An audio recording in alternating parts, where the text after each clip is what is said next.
dursun yaşasına bin kuvulsam şal başına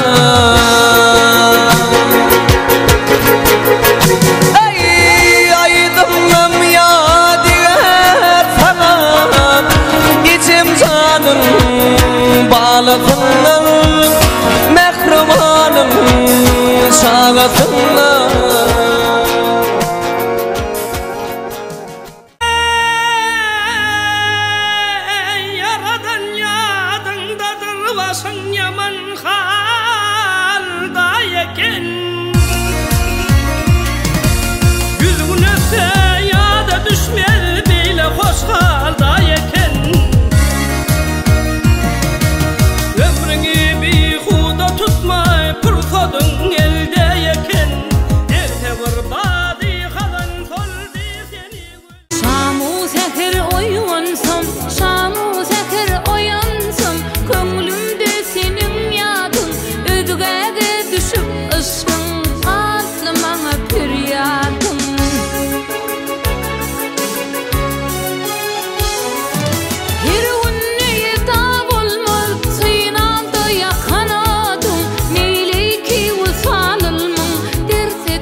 koysunun sayınlar sen kakana hormat koysunu hormatlarlar ya da ila teferler bil kakan angrasay sen angrayındır kanırlıp bakmadın kakan kangrayındır erkek yani mozum demin asmana borçsun sen ona kulak asmağa çilikte zikmatına buvanın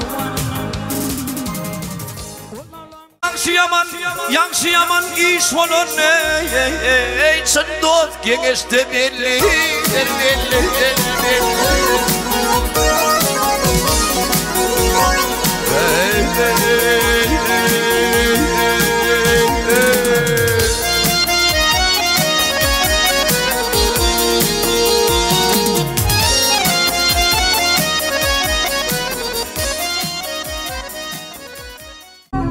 Ey dostum, eğer gül dünyada yok bolsa, bizim hem yaşap oturur işimiz yoktur dedi. Her neçegen bolsa dedi nadenin ülpamı yeterli, bu iki hadratlı dostluk ikisi de atmırıp üzümünü çakıştırıp barga heyler diye. Emma barga heyelseler sultanın ayalı ülpam müstet edip gülpa dedene kendiye. Aslında sultan çöl beyvanından ya da halk içinden gelenine, hizmetkarlarıma inanman önünden öğrenim çıkıp karşılardım. Eğer de gördüm iki peri gelen, gördüm iki peri gelir fanayla falan. Aşığının gönlünün almanı gelir fanayla falan. Acayip fallana fallan.